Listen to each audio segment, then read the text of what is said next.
dalam jabatan pimpinan tinggi media di lingkungan pemerintah Provinsi Lampung.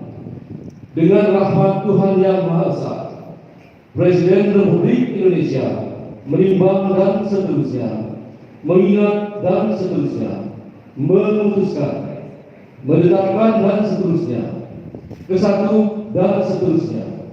Kedua, mengangkat Saudara Insinyur Farizal Darmito MA NIP 1964 1021 1990 sesuai peraturan perundang-undangan. Ketiga, keputusan Presiden ini mulai berlaku pada tanggal ditetapkan. Petikan keputusan Presiden ini disampaikan kepada yang bersangkutan untuk dipergunakan sebagaimana mestinya.